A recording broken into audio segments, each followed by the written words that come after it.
Good morning students. इससे पहले हम लोग प्रोडक्शन एंड सर्विसेज के बारे में बात कर रहे थे। तो आज का जो लेक्चर है वो प्रोडक्शन एंड सर्विसेज में, उसके थोड़ा आगे डिटेल में हमको जाना है।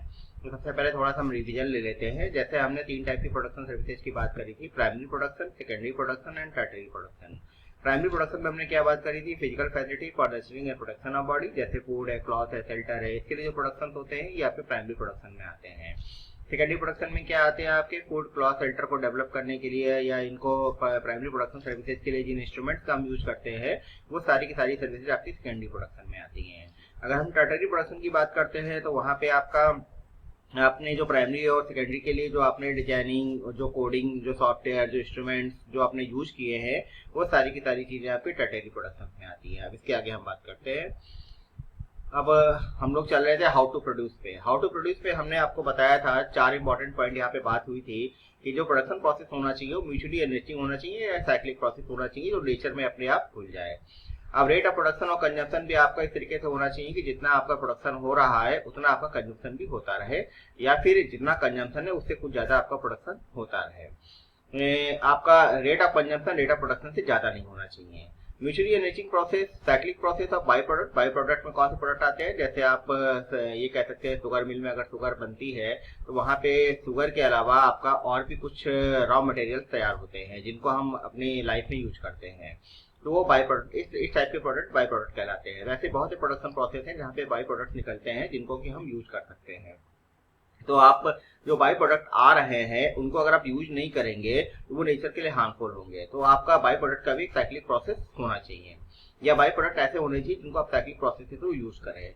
अब आपका टेक्नोलॉजी के भी बारे में बात करते हैं कि जैसे जैसे प्रोडक्शन प्रोसेस हमारा आगे बढ़ता रहता है वैसे वैसे हमें एडवांस टेक्नोलॉजी की भी जरूरत पड़ती है। समय के साथ साथ आज की डेट में टेक्नोलॉजी भी बहुत बदल गई है और टेक्नोलॉजी का एडवांसमेंट आपका प्रोडक्शन के साथ साथ होता रहता है। जैसे जैसे आपकी कंजम्पशन बढ़ रहा है वैसे वैसे प्रोडक्शन भी डेवलप हो रहा है, और प्रोडक्शन जैसे डेवलप हो रहा है वैसे टेक्नोलॉजी भी उसके हिसाब से डेवलप हो रही है कि कैसे ज्यादा से ज्यादा प्रोडक्शन कम से कम समय में किया जा सके।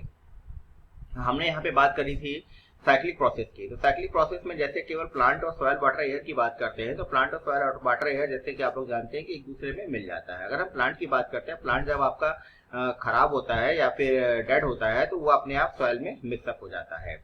प्लांट किसको एब्जॉर्ब करता है? वाटर को एब्जॉर्ब करता है, एयर को एब्जॉर्ब करता है। इस तरीके से दोनों आपस में म्यूचुअली एनरिचिंग प्रोसेस हैं जिससे कि आपका ये नेचर को हार्म नहीं पहुंचाते हैं। तो हमेशा आपका नेचर में एक ऐसा प्रोसेस होना चाहिए जो साइक्लिक तौर पे चलता है, मतलब जिस तरीके से चीजें प्रोड्यूस हो रही हैं उसी तरीके से कंज्यूम भी होती रहे और नेचर में अपने आप उसका मिक्सिंग होती रहे।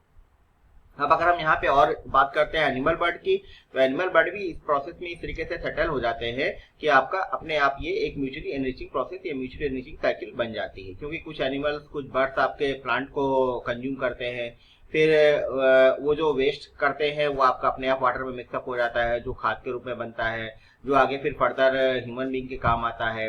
फिर इस तरीके से जब प्लांट डेड होता है तो अपने आप सॉइल में मिक्स हो जाता है जो कि एक खाद बन के हमें काम आता है।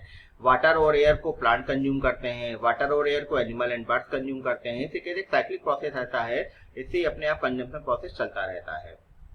अब इसके आगे अगर हम बात करें, अगर ह्यूमन बीइंग को भी ले आते हैं तो आपका ये क्या साइक्लिक प्रोसेस डेवलप हो पाएगा? क्या ये साइक्लिक प्रोसेस बन पाएगा? हम इसी के बारे में बात करेंगे। इसीलिए यहाँ पे क्वेश्चन मार्क लगा हुआ है कि जब तक soil, water, air, plant, animal and birds की बात कर रहे थे तब तक तो ये प्रोसेस आपका एक साइक्लिक वे में चल रहा था, लेकिन जैसे ह्यूमन बीइंग बीच में आया तो ह्यूमन बीइंग के साथ में किस तरीके से इसको डेवलप करेंगे।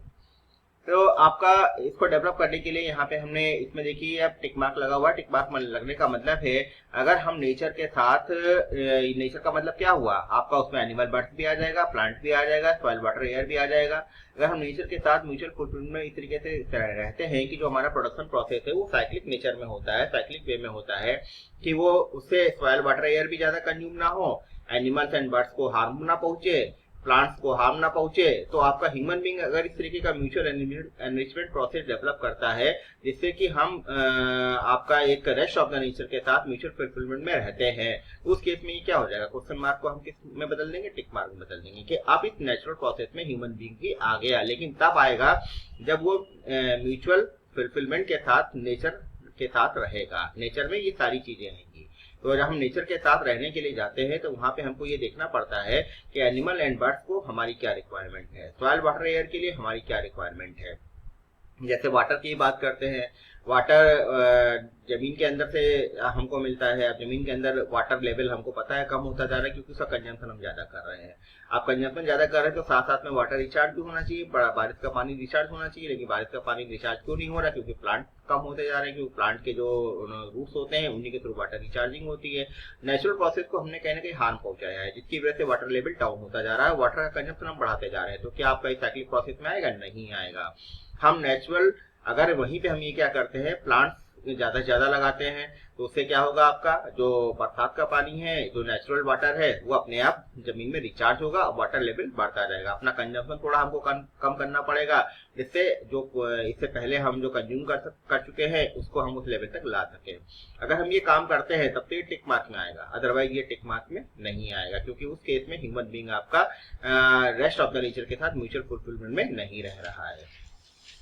अब अगर हम ये बात करते हैं how and where to produce, आपका कहाँ पे और कैसे प्रोड्यूस करना है। तो आपका जैसे प्रोडक्शन प्रोसेस हम कहते हैं, जैसे हमारे यहाँ जितने भी अनाज, जितनी भी चीजें पैदा होती हैं, नेचुरल चीजें पैदा होती हैं, जिसमें अनाज सारे आते हैं, दालें आती हैं, गेहूं आता है, चावल आता है, ठीक है, तो और भी कई चीजें हैं जो आपकी प्रोड्यूस होती है, सारी नेचर के हिसाब से प्रोड्यूस होती हैं, अलग अलग सीजन में प्रोड्यूस होती हैं। जो चीजें आपकी ठंडी के मौसम में पैदा होने वाली हैं, अगर उनको हम गर्मी के सीजन में डेवलप करने की कोशिश करेंगे तो शायद वो रियल नहीं आएगा जो हमको जाड़े के सीजन में मिलता है। इसीलिए कहा जाता है कि produce according to season and region, season के हिसाब से, ओरिजिन के हिसाब से, किस रीजन में, किस एरिया में कौन सी फसल, कौन सी चीज अच्छी पैदावार देती है, हम उसी के हिसाब से प्रोडक्शन प्रोसेस अप्लाई करने की कोशिश करेंगे। The material should be produced in the natural season of growth and production. Growth और प्रोडक्शन के हिसाब से आपका जहाँ पे नेचुरली प्रोड्यूस होता है, जहाँ पे उसका डेवलपमेंट अच्छा होता है, वहीं पे उसको प्रोड्यूस करने की कोशिश करेंगे। जैसे हम कहते हैं आपका पहाड़ों में सेब की फसल अच्छी होती है, हमारे यहाँ क्यों नहीं होती है, मैदानी एरिया में क्यों नहीं होती? क्योंकि उसके लिए एक ठंडा सीजन चाहिए जो कि हमें पहाड़ी एरिया में ही मिलता है। तो जो नेचुरल प्रोसेस वहाँ पे उस पर्टिकुलर चीज को पैदा होने के लिए मिल रहा है, वो हमारे यहाँ इस पर्टिकुलर एरिया में नहीं मिलेगा। The material should be produced in the geographical region where they grow naturally or can be produced naturally. जहाँ पे आपका वो नेचुरल वे में प्रोड्यूस हो सके और ग्रो कर सके, वहीं पे आपका प्रोडक्शन प्रोसेस अप्लाई होना चाहिए। When we grow or produce a material in other season or region, then we may increase the related problems. तो उस केस में कुछ प्रॉब्लम्स ऐसी खड़ी होंगी जो आपका नेचर के लिए भी हार्मफुल होंगी और हमको भी उसका कोई बेनिफिट नहीं मिलेगा। Along with this, seasonal and regional is also more beneficial for nourishment and health of the body. जैसे हमने एप्पल की बात करी, तो एप्पल आपका चूंकि एक पहाड़ के एरिया में या नॉर्दर्न रीजन में उसका डेवलपमेंट अच्छा होता है, तो वहाँ से जो एप्पल्स आते हैं वो हमारे हेल्थ के लिए भी अच्छे होते हैं। लेकिन अगर उसको यहाँ प्रोडक्शन करने की कोशिश करेंगे तो क्या उसका प्रोडक्शन यहाँ बेनिफिशियल होगा? नहीं होगा। वो किस वे में यहाँ पे जनरेट होगा या कैसा उसका प्रोडक्शन होगा वो तो हमें करके देखना पड़ेगा। लेकिन जहाँ तक एक नेचुरल प्रोसेस की बात है, जो चीज नेचुरली जहाँ पे डेवलप होती है वहीं पे उसको प्रोड्यूस करना ज्यादा अच्छा है। अब अगर हम प्रोडक्शन एंड कंजम्पशन की बात करते हैं, तो प्रोडक्शन एंड कंजम्पशन में सबसे पहली चीज हमको ये देखने की जरूरत है, रेट ऑफ कंजम्पशन मटेरियल का क्या है। आपका रेट ऑफ कंजम्पशन जो है शुड बी लेस और at max equal to the rate of production. Production के या तो इक्वल होना चाहिए या फिर उससे लेस होना चाहिए, क्योंकि अगर आप कंज्यूम ज्यादा करने लगेंगे इस चीज को, प्रोडक्शन नहीं होगा, तो उस केस में आप नेचुरल चीजों को हार्म पहुंचाने की कोशिश कर रहे हैं। Minimize the use of materials which are not being produced, हमें उन चीजों का कम से कम यूज करना है जो हम प्रोड्यूस नहीं कर सकते हैं। Even if they are used, their reuse and recycle should be ensured. अगर उनको हम डेवलप करते भी हैं, उस केस में उनको हम रीयूज और रिसाइकिल कैसे करेंगे, इन सब चीजों के बारे में भी हमको समझने की जरूरत है। जैसे आपका मटेरियल आयरन ओर होता है जो कि हमें जमीन के अंदर से मिलता है, कुछ ही एरिया में हमको मिलता है। हमको ये देखना पड़ेगा कि आपका प्रोडक्शन रेट आयरन ओर का क्या है और कितना हम मतलब प्रोड्यूस करें कि जिससे हमारे नेचुरल प्रोसेस को भी कोई हार्म ना पहुंचे। तो इसलिए हम ये कोशिश करते हैं कि आयरन ओर का कम से कम हम यूज करें, जिससे हम इसको आगे चल के रिसाइकिल भी कर सके और यूज भी कर सके। अगर रेट ऑफ कंजम्पशन की बात करते हैं, अगर rate of consumption faster than the rate of production results into the depletion of resources.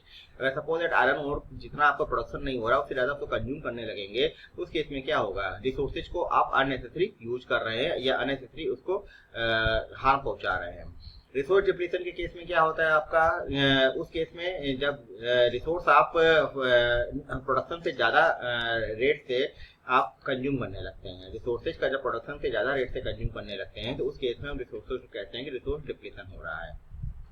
जैसे वाटर की बात करते हैं, रिसोर्सेज का, जब वाटर भी एक नेचुरल रिसोर्स है, उसका हम जरूरत से ज्यादा यूज कर रहे हैं और उतना वाटर रिचार्जिंग नहीं हो रही है, उस केस में रिसोर्स डिप्लीशन ही हमारे सामने आ रहा है। आने वाले समय में हमको हो सकता है कि पानी के लिए बहुत संघर्ष करना पड़े, इट में भी। अगर हम पॉल्यूशन की बात करते हैं तो पॉल्यूशन किस केस में जनरेट होता है, जब आपका कोई एक प्रोसेस ऐसा है जिसमें आपको नेचुरल वे में रिसाइकिल नहीं हो पाता है। जैसे हम पॉलिथीन की बात करते हैं, अगर पॉलिथीन हमारी एक ऐसी चीज है जो कई सालों में हजारों सालों में भी वो नेचर में एब्जॉर्ब नहीं हो पाती है, प्रॉपर रिसाइकलिंग उसकी नहीं हो पाती है, तो वो क्या क्रिएट करती है, पॉल्यूशन क्रिएट करती है। ऐसी सारी चीजें जो नेचर में साइक्लिक प्रोसेस में नहीं आती हैं, वो आपकी सारी की सारी पॉल्यूशन क्रिएट करती हैं। और वो भी सारी चीजें जो कि साइक्लिक प्रोसेस में नेचर में आती हैं, लेकिन आपका उनका प्रोडक्शन रेट जो है उस रेट से ज्यादा है जिस रेट से वो नेचर में एब्जॉर्ब हो रही हैं। अगर नेचर में एब्जॉर्ब होने के रेट से ज्यादा उसका प्रोडक्शन करने लगेंगे, कंजम्पशन करने लगेंगे, तो उस केस में वो पॉल्यूशन के रूप में हमारे सामने आएगा। अब जैसे हम mutually enriching cyclic process of by product की बात करते हैं। बाय प्रोडक्ट हमने क्या बताया था एग्जांपल में, जैसे जब आप चीनी बनाते हैं, शुगर बनाते हैं, तो शुगर बनाते समय उस समय कुछ और भी रॉ मटेरियल्स मिलते हैं जो कि हम अपने नेचुरल प्रोसेस में उनको यूज करते हैं या अपनी लाइफ में हम लोग उनको यूज करते हैं। तो आपको प्रोडक्शन सिस्टम से जितने भी बाय प्रोडक्ट निकल रहे हैं वो सारे के सारे आपका नेचुरल वे में या फिर साइक्लिक वे में आपका नेचर में एब्जॉर्ब हो जाने चाहिए। अगर एब्जॉर्ब नहीं होते हैं तो वो पॉल्यूशन के रूप में हमारे सामने आएंगे। Our complete production system should not cause any hindrance to the mutually enriching cyclic process of nature. Rate of absorption of affluent, उन्हें affluent product भी बोलते हैं या by product भी बोलते हैं, should be greater than the rate of affluent by product generation to ensure cyclic process to ensure mutually enriching cyclic process। तो जितना rate of absorption है उससे कम रेट ऑफ एब्जॉर्प्शन आपका हमेशा उसके जनरेशन से, बाय प्रोडक्ट के जनरेशन से ग्रेटर होना चाहिए, बड़ा होना चाहिए, जिससे आपका जैसे जैसे जनरेट होता जाए बाय प्रोडक्ट वैसे वैसे उसको आप नेचुरल वे में उसको एब्जॉर्ब करते जाए या फिर उसको कंज्यूम करते जाए। अगर कंज्यूम करते जा रहे हैं तो वो आपका पॉल्यूशन के रूप में जनरेट नहीं होगा, लेकिन अगर हम उतना कंज्यूम नहीं कर पाएंगे तो कभी न कभी पॉल्यूशन के रूप में हमारे सामने आएगा।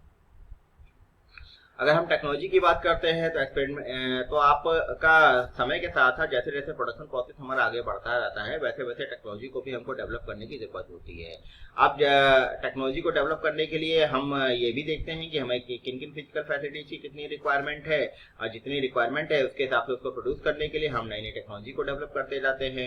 अब अगर सपोज दैट अगर कोई नई फिजिकल फैसिलिटी डेवलप करने के लिए आपका हम कोई ऐसा प्रोडक्शन प्रोसेस फॉलो करते हैं जो कि नेचुरल नहीं है, जिससे हमारा एक जो नेचुरल रिसोर्सेज जैसे एयर, वाटर, सॉइल उनको नुकसान पहुंचता है, नेगेटिव इफेक्ट उनके ऊपर आता है, तो क्या ऐसा प्रोडक्शन प्रोसेस हमको अप्लाई करना चाहिए? नहीं करना चाहिए। तो हमको कोई भी टेक्नोलॉजी या कोई भी प्रोडक्शन प्रोसेस अप्लाई करने से पहले हमको ये देखने की जरूरत है कि वो नेचुरल वे में क्या इफेक्ट डालेगा। अगर नेचुरल वे में वो साइक्लिक प्रोसेस पे आ जाता है तब तो ठीक है, हम उसको नए वे में प्रोड्यूस कर सकते हैं, लेकिन अगर वो साइक्लिक प्रोसेस में नहीं आता है तो उसको प्रोड्यूस करने की कोई रिक्वायरमेंट नहीं है। अब अगर हम एनरिचमेंट की बात करते हैं तो minimum requirement of any production system is that it should not harm nature in any way, but along with that it will be better if the production process enriches the nature. Production process अगर हमारा ऐसा है कि जो आपका nature को enrich करता है तो उस केस में प्रोडक्शन सिस्टम को हम आसानी से किसी भी वे में अप्लाई कर सकते हैं। अगर हम इंडिकेटर की बात करें तो प्रोटेक्शन के लिए इंडिकेटर क्या कहलाएगा? No harm. नो हार्म मतलब उससे आपका कोई भी हार्म किसी प्रोडक्शन प्रोसेस से नहीं हो रहा है तो वो प्रोटेक्शन है आपका, नेचर के लिए भी आपके लिए भी। लेकिन अगर आप एनरिचमेंट दे रहे हैं किसी प्रोसेस से, वो आपका helping the nature to prosper कह सकते हैं उसको। जैसे कुछ आप प्रोसेस ऐसा अप्लाई कर रहे हैं जिससे आपका नेचुरल वे में एनरिचमेंट ही आपको मिल रहा है, तो वो आपका कहलाएगा helping the nature to prosper. आप नेचर को ग्रोथ होने का मौका दे रहे हैं। We should design our production system such that we can contribute in the enrichment of the nature। हमें अपना प्रोडक्शन सिस्टम इस तरीके का डेवलप करना चाहिए या ऐसा बनाना चाहिए जिससे कि आप नेचर के एनरिचमेंट में आप हेल्प कर सकें। जैसे हमने इससे पहले टेक्नोलॉजी की बात करी, तो आज की डेट में टेक्नोलॉजी हमें ऐसे डेवलप करने की जरूरत है जिससे जो भी प्रोडक्शन प्रोसेस है उससे जो रॉ मटेरियल हमारा डेवलप हो रहा है या बाय प्रोडक्ट जो हमारा डेवलप हो रहा है वो नेचुरल वे में आपका एक हमारे एनवायरमेंट में एब्जॉर्ब होता जाए। अगर वो भी एब्जॉर्ब नहीं होगा तो उस केस में आपका वो नेचर के लिए हार्मफुल होगा और हमारे एनवायरमेंट में पॉल्यूशन क्रिएट करेगा, जिससे ह्यूमन बीइंग को, रेस्ट ऑफ द नेचर को भी नुकसान हो सकता है। तो यहाँ पे ये बताया गया है कि हमें अपने प्रोडक्शन प्रोसेस को इस तरीके से अप्लाई करना है जिससे नेचुरल वे में सारा का सारा प्रोसेस रिसाइकिल होता रहे और रेस्ट ऑफ द नेचर को, ह्यूमन बीइंग को या जो हम कहते हैं कि हमें म्यूचुअल एनरिचमेंट में सबके साथ रहना है, जो हमारा बेसिक ह्यूमन गोल है, तो इन सारे गोल्स को हमें फुलफिल करते हुए नेचर में हम इस तरीके से रहे जिससे ये कह सकते हैं कि आप किसी को भी किसी भी तरीके से हार्म नहीं पहुंचा रहे हैं। इट मीन दैट कि आप अपने ह्यूमन गोल को फुलफिल कर रहे हैं।